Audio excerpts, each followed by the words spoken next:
Sa loob ng mga pader ng Intramuros, may isang lugar na hindi ng bato at bakal.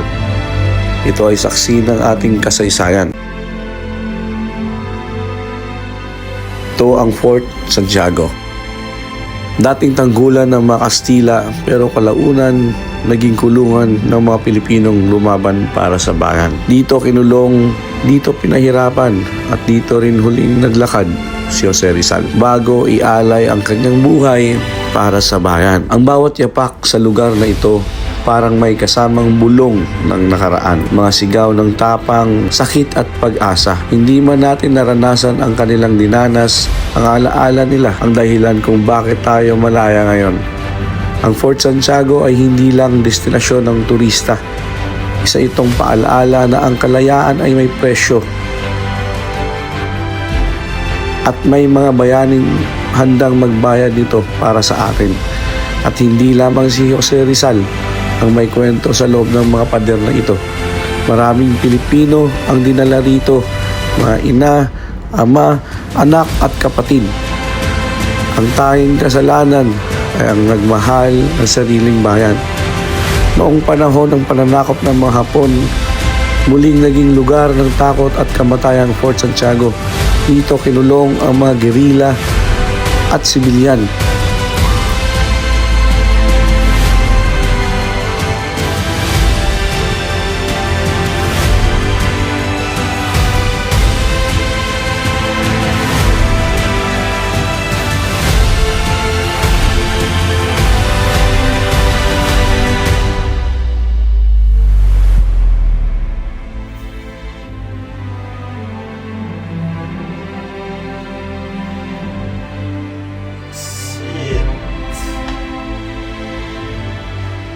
Tahimik ang Fort Santiago ngayon.